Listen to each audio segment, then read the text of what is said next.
end the session, Mr. President, may we recognize the distinguished colleague, Senator Robin Hood Padilla, for a manifestation. Manifestation from Senator Robin Padilla, you're recognized. Maraming salamat po, Ginoong Pangulo at sa ating pinunong mayorya. Maiksi lamang po ito. Mga kasama ko po sa lupon na ito, magalang ko pong hinihiling ang inyong suporta sa panukalang Senate Resolution number 192 na inihain ko po noong ika-2 ng Disyembre 2025 at na-refer na po ito sa Senate Committee on Banks, Financial Institutions, and Currencies.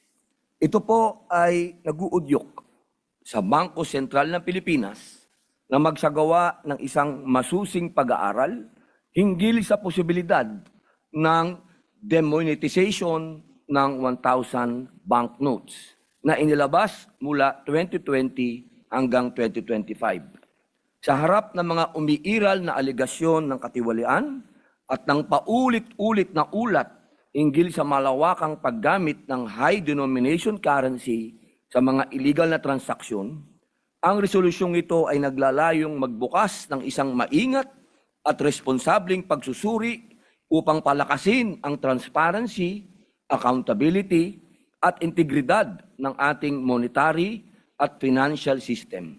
Itong mga nakaraang buwan, nakita po natin sa balita ang mga nagbalik ng pera po na nakuha sa mga kickbacks. Mga perang tagi-1,000. Meron ding balita na may ilan ding namimili na po ng ginto upang linisin ang perang nagmula sa hindi maganda.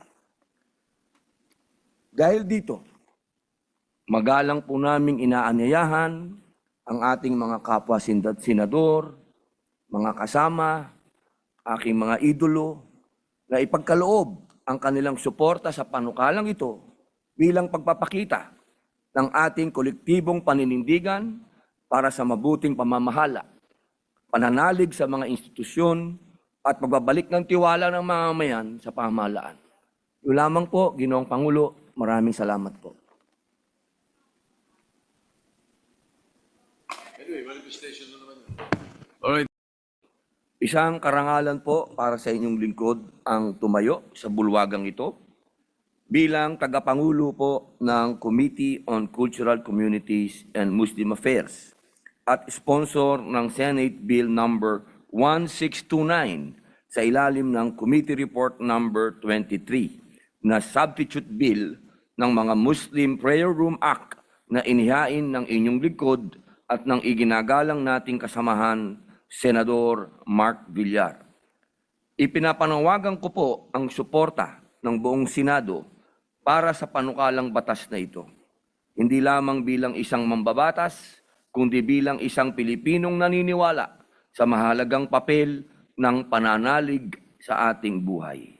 Sa bawat gusali ng gobyerno, sa bawat ospital, terminal, paliparan, at pampublikong espasyo, may mga Pilipinong dumadaan sa tahimik na laban. May pagod, may takot, may nagdadalamhati, merong mga pinagdadaanan. Ngunit madalas, wala man silang isang sulok kung saan sila maaring magpahinga, magdasal, at magmuni-muni. Ang panukalang batas na ito ay isang simpleng tanong sa ating konsensya bilang ipinagmamalaki natin na tayo ay isang Catholic country at pinagmamalaki rin na may Muslim population.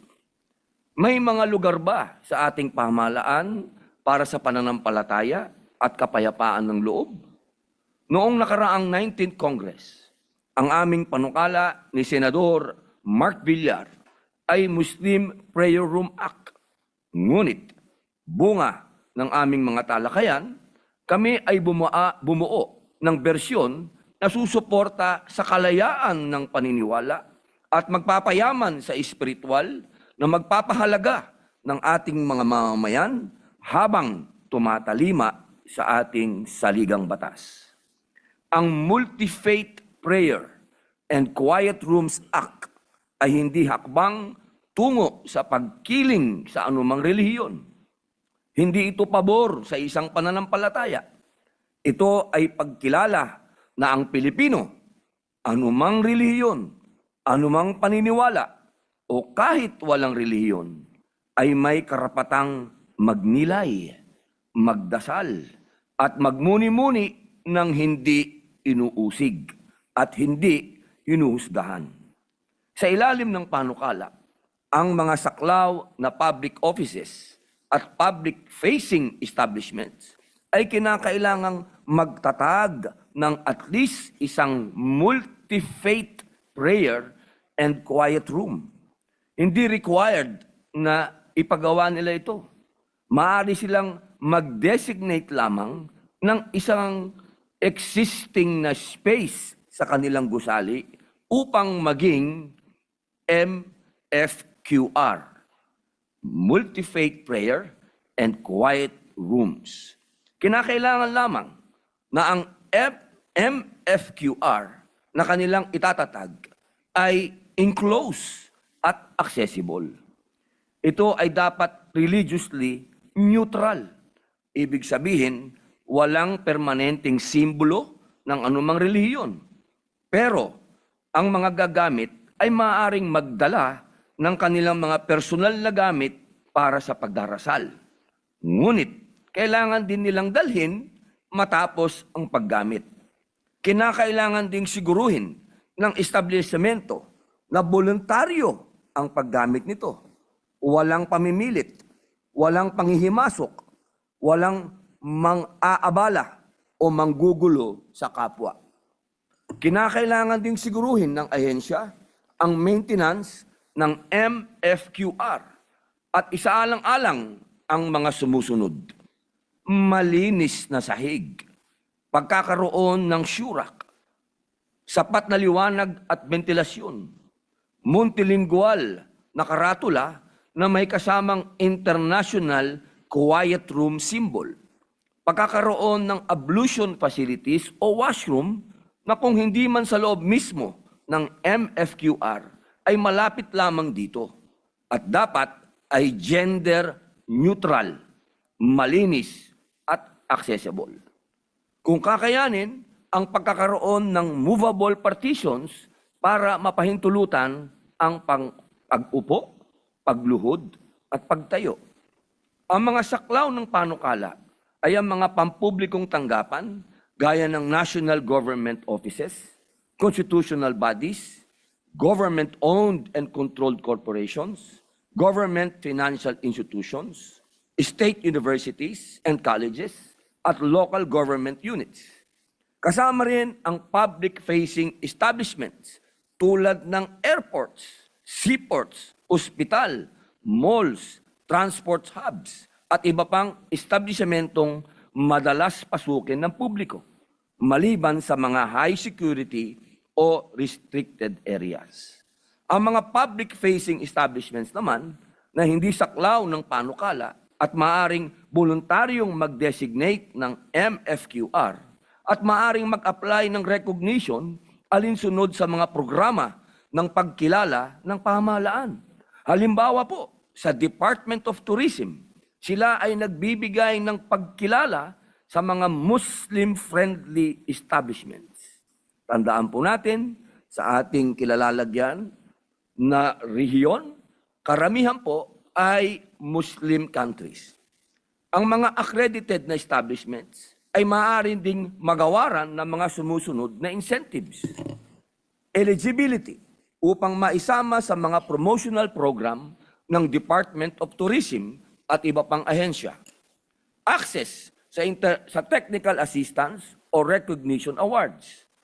Priority endorsement upang makalahok sa mga government fairs, expositions, o iba pang travel promotions. Hindi rin po ito magastos na panukala. Ang hinihingi lamang natin ay kaayusan, kalinisan at respeto. Mga bagay na dapat ay likas sa isang makataong pamahalaan.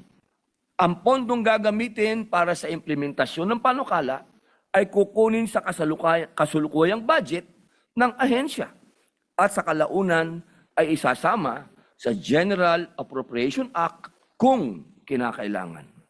Ginoong Tagapangulo, sa panahon ang lipunan ay puno ng ingay at galit, hidwaan at kaguluhan. Ang batas na ito ay nananawagan para sa kapayapaan ng loob. Bigyan natin ng puwang ang mataimtim na pagninilay. Bigyan natin ng dignidad ang panalangin. Bigyan natin ng respeto ang konsensya ng bawat Pilipino. Ito ay hindi pabor sa iilan. Ito ay pagpapahalaga sa pangangailangan ng lahat. Buong puso ko pong hinihiling na naway suportahan ng kapulungang ito ang panukalang ito. Maraming salamat po. Majority Leader. Maraming salamat, Mr. President. Mr. President, kung papayag po ang principal author and sponsor na sana po ay maging co-sponsor at co-author po ako nitong... Ay, napakalaking bagay po para makasama po natin ang ating pinunong mayorya, ang godfather po ng BARM. Maraming salamat po. Thank you very much, Mr. President. Magandang panukala po ito, Mr. President. I consider this a happy bill as well. And maganda po may mga safe spaces na ganun sa mga workplaces sa buong bansa na pwede sila pong, libre po silang magdasal, no? Kung ano pong gusto nilang ipagdasal dun sa mga safe spaces na ito. And we thank the good sponsor for making it just not just a Muslim prayer room but also interfaith na po. So pwede po magkaroon ng magmisa doon, pwede din po magdasal doon ng ating mga kapatid na Muslim. So kung sa airport sa Singapore, Mr. President, meron pong ganun interfaith. Singapore, yung mga first world countries, meron po silang interfaith prayer rooms. So we congratulate the sponsor for this measure. Mr. President, for the record, Senator Villanueva and Senator Estrada would just like to insert their co-sponsorship speeches for the record. We will place that into the records. Thank you, Mr. President. I move to suspend consideration of the measure, Mr. President. All right, for the other members to Study the measure. study the measure. Yes, any objection? Hearing none, consideration is suspended. Which one? Yeah. Majority Leader. Some admin matters now, Mr. President. With the consent of the body and the consent of the changes and consistent with changes in committee referrals of related bills approved yesterday, I move to change the committee referral of Senate Bill number 185, the Child Online Protection Act, from the Committees on Science and Technology, Women and Family Relations, and Finance, to the Committees on Public Information, Mass Media, Science and Technology, Women, Children, and Finance. I so move, Mr. President.